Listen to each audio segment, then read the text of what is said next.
After Tom Baker's record-breaking run as the Fourth Doctor, his successor would face a daunting task: to be the Doctor in a world where a very large proportion of the target audience had no idea that anyone other than Baker had inhabited the role. That's the trouble with regeneration. You never quite know what you're going to get. Today we look at Peter Davison's first run in the title role in season 19 of Doctor Who. Are you responsible for this, Boxer? Well, I tried to be.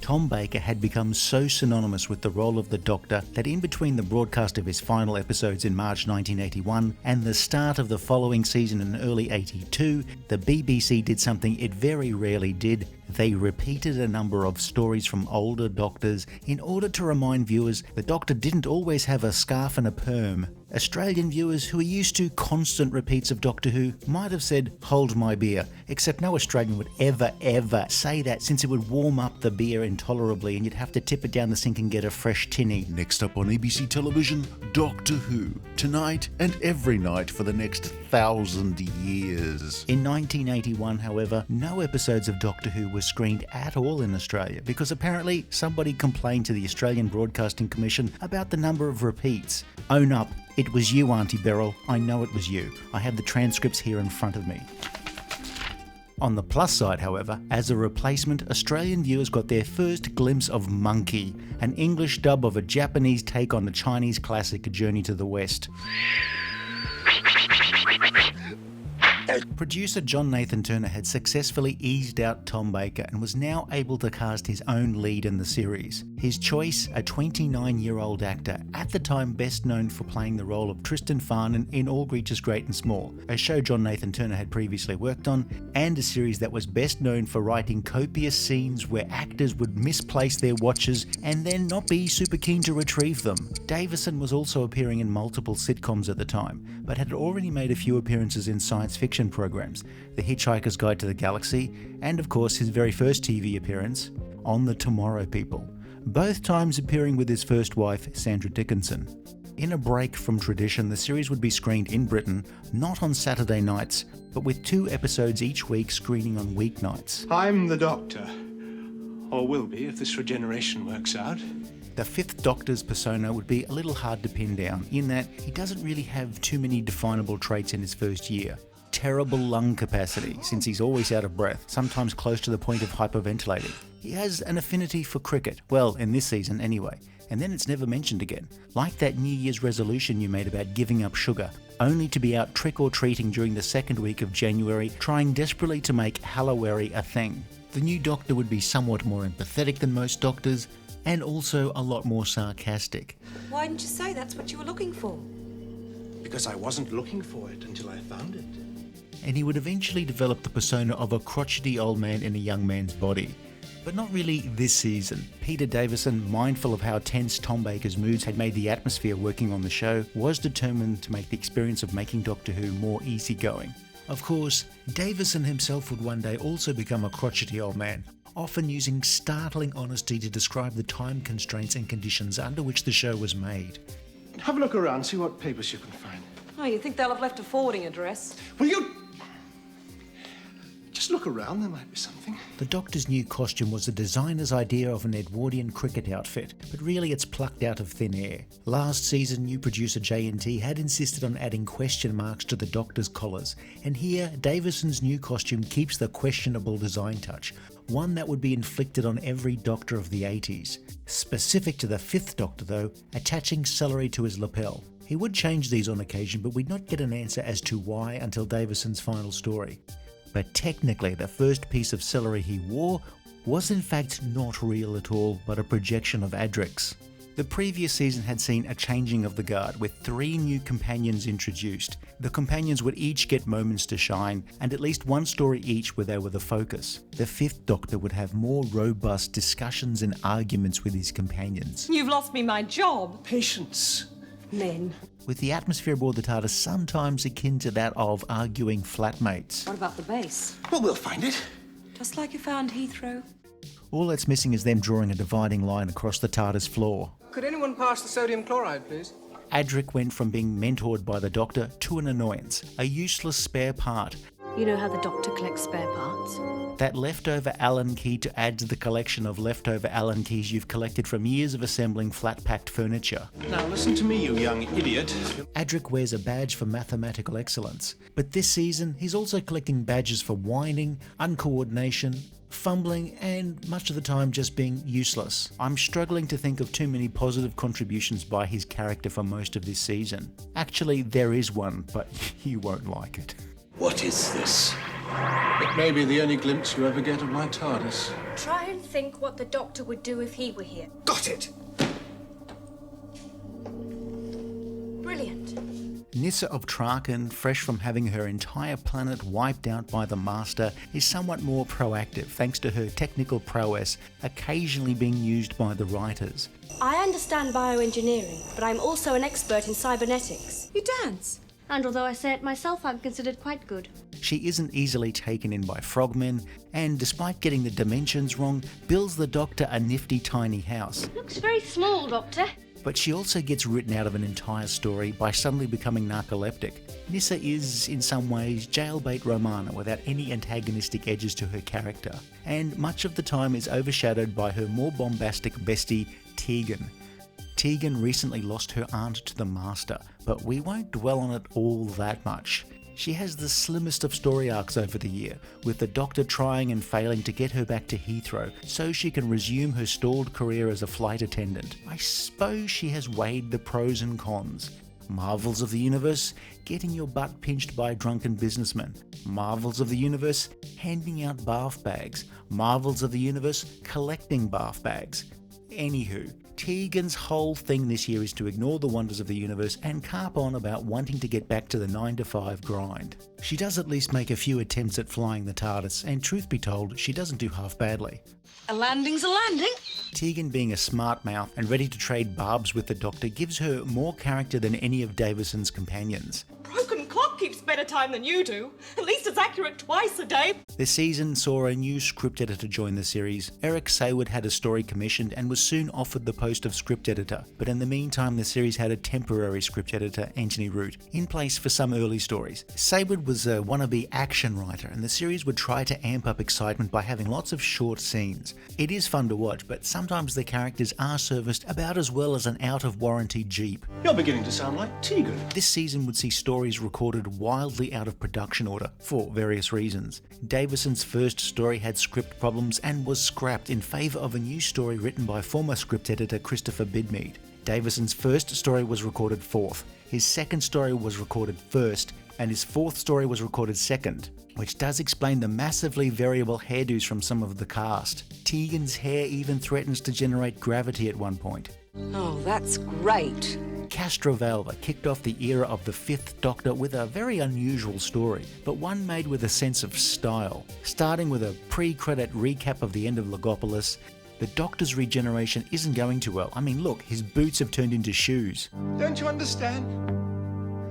The regeneration is failing. None of this is helped by the Master constantly popping up to harass the TARDIS crew like a mid-roll ad. Adric has disappeared, but before everyone pops open the champagne, the TARDIS is heading towards a massive hydrogen inrush at the birth of the galaxy. The Master, having planned a trap for the TARDIS crew, already has another far more elaborate trap ready to go. So marks out of 10 for imagination, but minus points for execution. The Doctor needs someplace uncomplicated, and a little searching on Trivago seems like Castrovalva might be the ticket. We need to take him somewhere uncomplicated. Somewhere away from technology. Castrovalva has a sort of bucolic charm, but a terrible problem with navigation. You'd think trying to get out of the car park after a concert is bad, but Castrovalva seems to have been designed in an incredibly frustrating way. Here, one of the Castrovalvans demonstrates all of the Starbucks within a short walk of his house, before he suddenly understands why he hasn't slept in 20 years. Castrovalva is a story with a lot of misdirection. Tegan and Nyssa are captured by hunters, but nah, it's all good. The black-clad librarian looks like he might be a shifty villain, but nah, it's all good. And of course the town's wise man turns out to be, well, zest my butt with a microplane. For the final meeting of the Doctor with his master! The Master. What were the odds of that? They even credited Anthony Ainley with a pseudonym to help the deception. Castrovalva's all been an elaborate projection, created by Adric's mathematical genius under the control of the Master. This is one of the few times the words Adric and genius would appear together in a sentence without a hint of irony, so mark this day. The Master is preoccupied with trying to put together a bookcase without reading the instructions. The threads, the bindings, the paper are as near the real thing as may be, but the contents are faked. The books are old, but they chronicle the rise of Castrovalva up to the present day. The title of the story and some of the concepts within it were inspired by the works of Dutch artist and rapper MC Escher. Castrovalva is an interesting start to the new Doctor, and while previous stories had shown the Doctor's post-regenerative erratic behaviour, Castrovalva is the first time it took the Doctor so long to get his shit together. A dodgy effect here and there aside, it's mostly well made and gave us a rare look at the TARDIS interior beyond the console room. Spoilers, it's all white with round things on the wall. The restful Zero Room was something different, a peaceful space. An isolated space cut off from the rest of the universe. He should have told me that's what he wanted. I could have shown him Brisbane. Until it was jettisoned in order to generate thrust to help the Doctor escape from one of the Master's elaborate plans. A plan he was so confident that it would result in the Doctor's destruction that he still had half a dozen plans at an advanced planning stage. It's like ordering the cake for your third wedding while reciting vows at your first. In Adric Tales, how was Adric sidelined? He was kidnapped by the Master and put to work. So as this is the first story of the season, take a good look at the cast. They will more or less wear the exact same clothes throughout the entire season. When they do change, they'll go straight back to these smelly rags at their earliest convenience. This place stinks. What? Nathan Turner liked the idea of character uniforms to make them immediately identifiable as the Doctor's companions without worrying about silly things like hygiene or showing us the TARDIS laundromat. In fact, I feel quite like my old self. Well, whoever I feel like. It's absolutely splendid.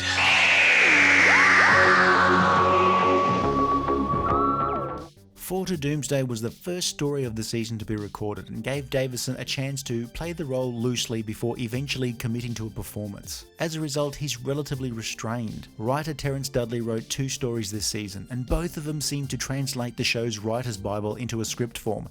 And he has the ability to go into a trance that suspends life functions. I can go into a trance which reduces the need for oxygen. Listing off all of the abilities and interests this Doctor has, most of which are never mentioned again. 4 to Doomsday sees the Doctor trying to get Tegan back to her job of being chatted up by sleazy businessmen and failing to arrive, instead landing on an enormous spaceship headed for Earth. On board, Monarch, an amphibian megalomaniac narcissist who wants to invade Earth and also travel back in time to meet himself, since he thinks he's God. He has a sonic device, primitive but effective. You want to explore. On board the ship are representatives of Earth cultures kidnapped by Monarch on previous visits. And while the plot thickens, so does Adric. The kidnapped humans are by now androids, immune to the poison Monarch intends to use to wipe out Earth's human population. Not that we really need help doing that. 4 to Doomsday is a tug-of-war between competing elements. On one side, an interesting plot, great design, and an excellent villain. And on the other side, silly conveniences and contrivances, a goofy sequence of the Doctor using a cricket ball to propel himself in space, and incredibly poor characterization of Adric, who is the only one to be taken in by the smooth-talking Monarch. We have Tegan able to sketch detailed fashion drawings, sure, whatever. Tegan being able to speak an Aboriginal dialect, yeah, pushing it. The Doctor's spacewalk probably sounded good on paper, like nuclear weapons, asbestos insulation, and eating peanut brittle while recovering from wisdom teeth removal. But I have to say, as silly as improbable as it seemed, I have some affection for the spacewalk sequence. It feels like something you would have seen when Douglas Adams was tinkering with scripts. It's a middling story in general, but a fairly entertaining one. In Adric Tales, Adric gets KO'd by Tegan, and later he gets knocked out by a laser beam. Kinder is one of the oddest stories of the early 80s. The TARDIS lands on the lush forest planet of Diva Loca, a paradise where there are 2 things going on. Firstly, there's an Earth expedition evaluating the planet for colonization, and they're having staff retention problems, and a junior officer is about to have a nervous breakdown, while the peaceful and rather quiet locals, the Kinder, are about to receive an unwelcome visitor, the return of the Mara. The Mara are squatting in people's minds, and when Tegan takes a nap, the Mara moves in, offering her a deal. If she just lets them use her form for a few minutes, then they'll leave her alone. Which is the same sales pitch as telemarketers. The Mara is, naturally enough, like telemarketers, thoroughly evil, so it must be destroyed before also sorting out the Earth expedition's personnel issues. Kinder is a studio-bound show, so the forest is created in a multi-camera studio and looks about as realistic as Amazon's shipping estimates. 5 days to get a new release game with Prime, huh? Really? Not bitter at all. The floor shows through, the leaves, the backing cyclorama looks nice. I mean, for a backing cyclorama, none of this poorly painted sky. This is a really nice and classy canvas cyclorama you've got happening here on Diva Loca. The humans have their own armoured Segway, the TSS or Total Survival Suit, which seems to provide protection from any potential dangerous element as long as it's not a wooden box. Where Kinder really shines is the cast. Okay, so there's that guy from the Dam Busters, or that guy from the Bill, or that guy from the Bill. Just a lot of familiar faces, some more so depending on where you live. And apparently that's Johnny Lee Miller. I have the power of life and death over all of you! Simon Rouse's Hindle provides an amazing depiction of someone who's gone over the edge. The only thing missing is him uploading videos that end with, "It makes you think." I mean, some plan, some trick, some ruse. It may surprise you to learn, Doctor, I've never actually been locked up before. Kinder has some lovely dialogue, flowery and poetic in places, that mostly works when the right cast member delivers it. Is he an idiot? Are you an idiot? Well, I suppose I must be. I have been called one. Keep silent, idiot. There's a certain amount of inspiration taken from Buddhism, and the story also has some unsubtle parallels to the Garden of Eden, with references to paradise and apples, and of course, you know, snakes. I am a Mara! Those infected by the Mara have a snake tattoo that rather disconcertingly slithers between hosts. The Mara also seems to be great at showing up plaque, and that saves time at the dentist. And of course, the story's climax does see the Mara revealed in full to the Kinder in all of its glory, and well look, the important thing is that no one with a speaking part was crushed to death by the giant snake falling down and dying. What are you thinking? Don't you know? Maybe I do. After all, apparently you'll have been thinking it too, won't you? But I asked first. So did I. Look, stop it! Tegan's nightmare, arguing with herself. Janet Fielding gets to shine in the first 2 episodes and then is promptly forgotten for the rest of the story. Adric gets a better role, though he again sides with the villain, though at least this time it's part of a ruse. And Nyssa is almost completely written out because her contract had 2 fewer episodes than everyone else. Kinder manages to be almost just accessible enough, but some dodgy use of video effects in the latter episodes does cheapen the show a bit, like that Christmas after you found your grandmother's business card in a phone box. The giant snake effect became so infamous that when the Mara returned the following season, they were kept to a much more reasonable size. The scene where the large mirrors are used to destroy the Mara used plastic mirror sheets, which, if you've ever wondered how 1960s and 70s Doctor Who stories achieve those groovy picture distorting effects, it was basically a sheet of this stuff reflecting the actors while somebody put their finger on the back of the mirror. In Adric Tales, there were no injuries in this story, but it's just possible that Adric shat his pants in the TSS machine. The Visitation was the first story by new script editor Eric Sayward, and it's one of his better efforts. In the 17th century, the occupants of an English manor house are killed. The TARDIS lands, and as usual, Tegan is in an utter strop because... Is that supposed to be Heathrow? Well, actually, they haven't built the airport yet. And Tegan really doesn't want to spend that long in the lounge, which at this stage is a tree. After a bit of soap opera style recapping of the events of the previous story which hadn't been filmed yet, things get going. Like 12 hours after taking laxatives.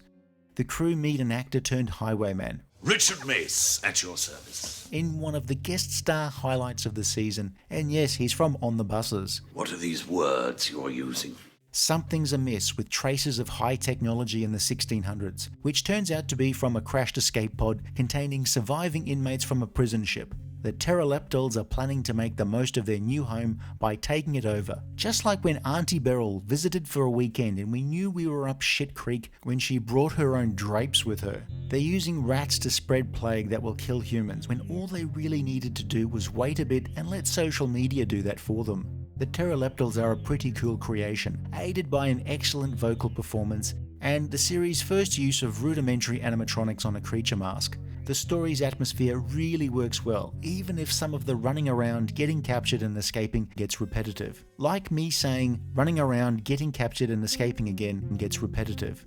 By this story, Tegan's hair needs its own postcode. She does a good job of being disingenuous towards her reptilian captors. Nyssa gets to do some building, and Adric, well, yeah.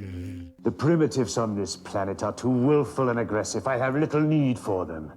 Especially now we have your TARDIS. It's a solid first script by Eric Sayward, and unlike every subsequent story he wrote, what is this structure? Not breathless like a deep-sea diver with poor resource management skills. The Visitation has effective moody direction, good to excellent acting for the main roles, and a haunting score. The Pteroleptals have themselves a deadly android that they've gone through 3 bedazzlers decorating it, but Nyssa destroys the android robot by building a subwoofer.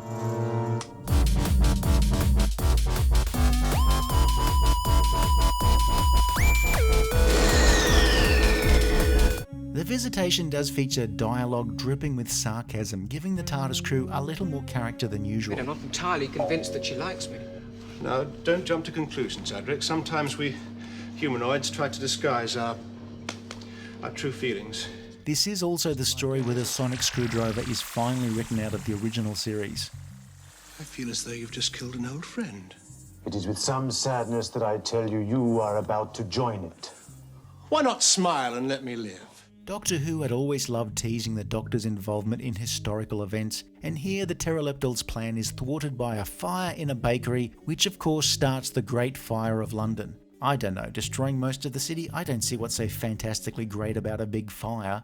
But the enormously shithouse Fire of London doesn't have the same poetic zing. The fire sequence is somewhat interesting in that it's a mix of television studio and film studio footage. The flame allowable in the video studio is barely enough to light a cigarette, thanks to strict fire regulations, while the film sequence is an arsonist's wet dream.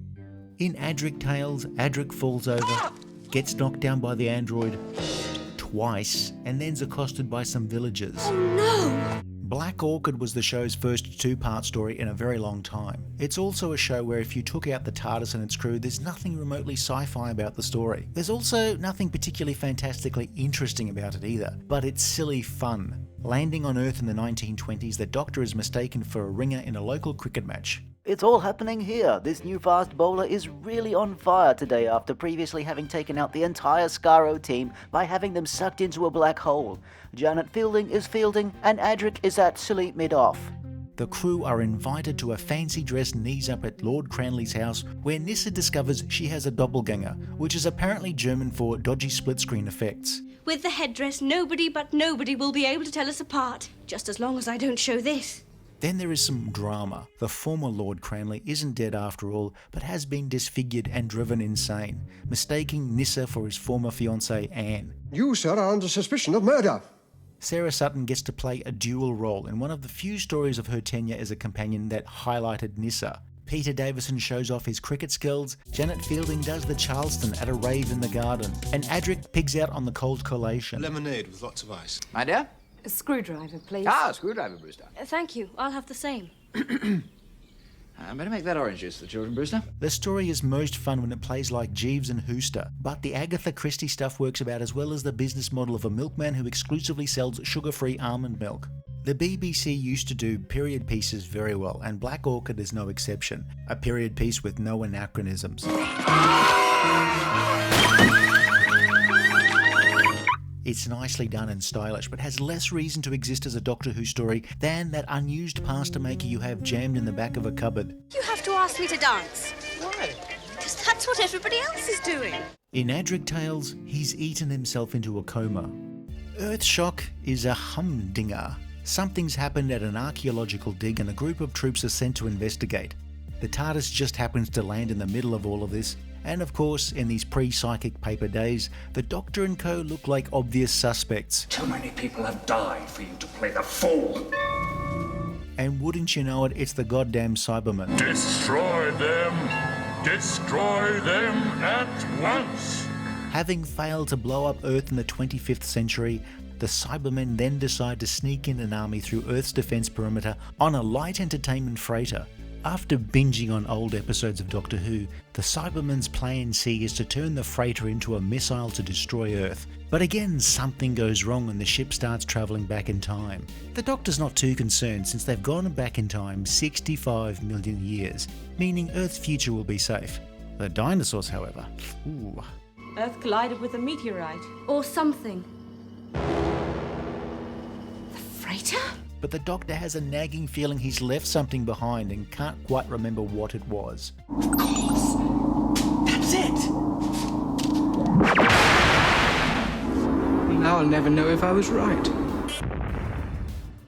New producers of Doctor Who often ignore the sage advice. Never worked with children, animals, or 3 companions. It was clear that 3 companions was too hard to divvy up the action so that the cast all got to do something. One of them had to go, and initial thoughts were about Nyssa, who was perhaps the nicest of the 3, but also possibly the least interesting in terms of drama. Eventually, it was decided that Adric would be the one to get passed over the bulky razor. Adric didn't merely stay behind on some planet, he was killed, which wasn't well received by Matthew Waterhouse, and a lot of younger viewers at the time were very upset. But then they also got upset when they dropped their sandwich on the ground. Adric wasn't the first companion to be offed in such a permanent way, but it was still rare.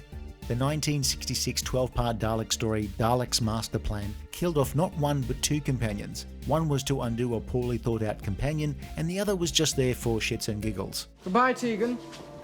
I'll see you soon. Killing off a companion is a pretty final move, which is why producers of Modern Who have tied themselves into absolute knots trying to kill companions in a way that makes them not actually dead, but makes the Doctor act as if they were. It's like throwing your cake in the bin and eating it. Earthshock lays it on thick, with the usual credit sequence replaced by a silent roller caption. And then it's quickly forgotten about in the next story. But he wouldn't want us to mourn unnecessarily.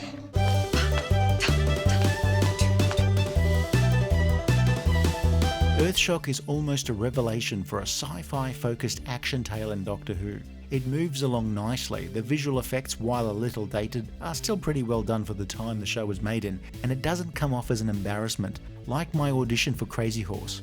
Tegan and the soldiers overhear 2 Cybermen arguing over last night's match. Did you see that ludicrous display last night? The Cybermen really needed this. Even by the late 60s, the variable quality of Cyberman stories had left 70s producers wary of using them, and they only managed 1 story for that entire decade. 1975's Revenge of the Cybermen was a little underdone, like trying to cook a roast chicken with a light bulb.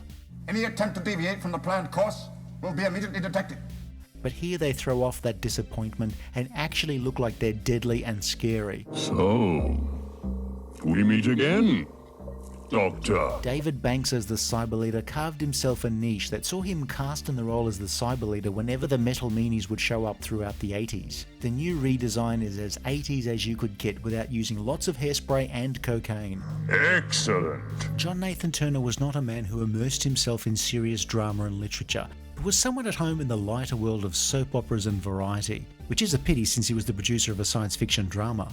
One way J&T liked to get publicity for the show was to cast well-known names as guest stars, but quite often the big-name guests he got were more likely to be known for things like sitcoms or soaps rather than heavy-going drama. This season alone had several guest stars best known for lighter fare, comedy or soap roles, now playing straight dramatic roles. For the most part, they did a good job, I mean they are actors, but it's really in the mid to late 80s where this policy fell apart. It's all getting rather silly, isn't it? As Adric was about to get a first-hand lesson in how velocity and mass interact with each other, he gets to do a little bit more this story, and it's almost a best of and worst of Adric story. He's whiny and petulant at the start, but mostly useful throughout the story. Tegan gets to go all Ripley and take out a few Cybermen along the way, but Nyssa gets nothing to do but practice all her extra lines for next week's show. The music this season from the BBC Radiophonic Workshop is still nice to hear today. Melodic without being over the top or irritating. Malcolm Clarke's score for Earthshock was a highlight, particularly when the last time he did a score for the show was a decade earlier in The Sea Devils, often derided as some of the worst background music the show had ever featured. His Cyberman theme became one of the more iconic incidental scores of the 80s. While the soldiers might look like they're off paintballing, the fact that everyone takes everything here dead seriously makes this show work so well. Those helmets cost a lot, so the BBC used them again and again in different stories. And they'd make good use of those Cybermen costumes throughout the 1980s. This is a show that uses available technology and resources really well. It's still held together by sticky tape, but it's really strong sticky tape, the sort you might use to subdue a real estate agent who insists on ignoring your no junk mail sign.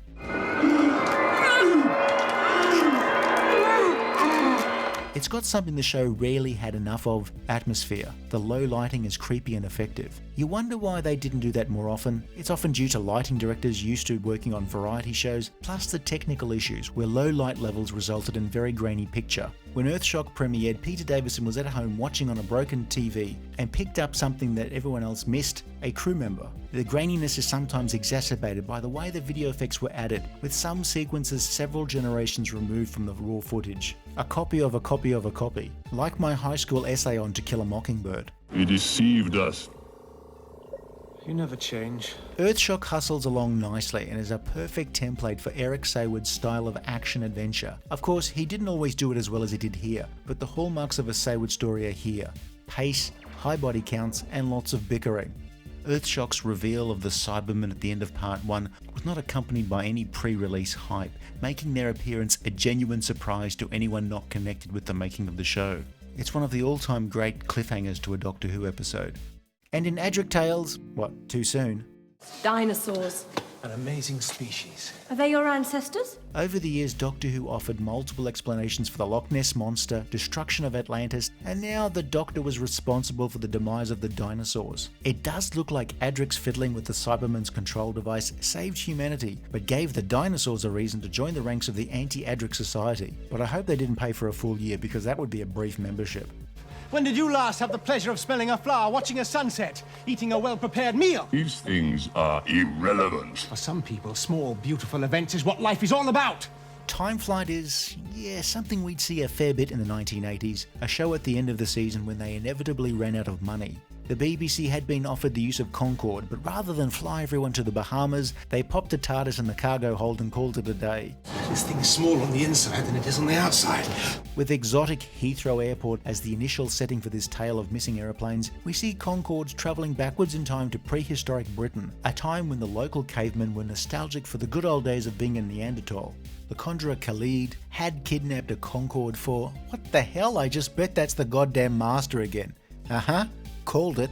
I mean, once you've contracted Anthony Ainley to play the master, you have to use him, otherwise he charges a bullshit restocking fee. Timeflight's comical lack of money is evident from the small outdoor sets, model Concordes, and the rather lacking realization of the plasmaton creatures. There's something very unreal about all of this. Who are about as welcome as broccoli on a meat lover's pizza. It would have also been a mite ironic if the Concorde had ended up trapped in Earth's past just as Adric was arriving. Adric does show up briefly, not as a Force ghost, but as a projection. Adric's dead! Timeflight's one interesting thing about it is that it was written by Peter Grimwade, who was previously employed as a director on a number of relatively well-regarded stories, including Earthshock. He'd go on to write 2 more stories for the series, but as will become a common theme throughout the decade, a falling out with the producer meant he wouldn't work on the show for long. It was all going so well, but Timeflight is a stain on one of the better and more consistent years the show has ever had. Timeflight is like having the best day of your life ever, and then you discover at the end of it there's a ruddy grey beetroot stain on the back of your white jeans. It means the Master has finally defeated me. The signs of a bad story are all there. The Master drowning in torrential snot. A script that, when it's not fetishizing Concorde, is as poor as a month-long heatwave is hot. There's the general sloppiness of it, and archly overacting guest stars. It is by far the worst story of the first half of the 80s and of the Peter Davison era. Timeflight ends on a sort of cliffhanger, with Tegan being left behind. I thought you were going with the Doctor. So did I. But as John Nathan Turner was operating a no Tegan left behind policy, Janet Fielding would be back next season. In Adric Tales... Adric, I'm sorry, I really am. After the success of repeats of older stories the previous year, John Nathan Turner had another opportunity to showcase classic stories by screening stories featuring some of the series' classic foes to foreshadow the show's impending 20th season. There were screenings of stories featuring the Cybermen, the Ice Warriors, and of course the Daleks. A place where nobody dared to go. The love that we came to know. They call it Xanadu.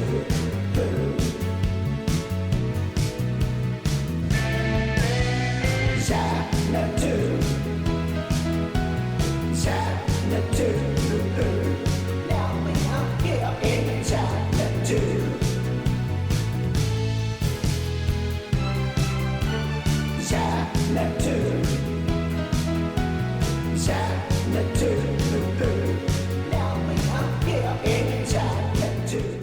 Season 19, for me at least, was an above average year for the show. Earthshock was an instant classic, Castrovalva, Kinder and Visitation are all interesting and often well made, and even Black Orchid and Forward Doomsday are decent and entertaining enough. It just ended badly.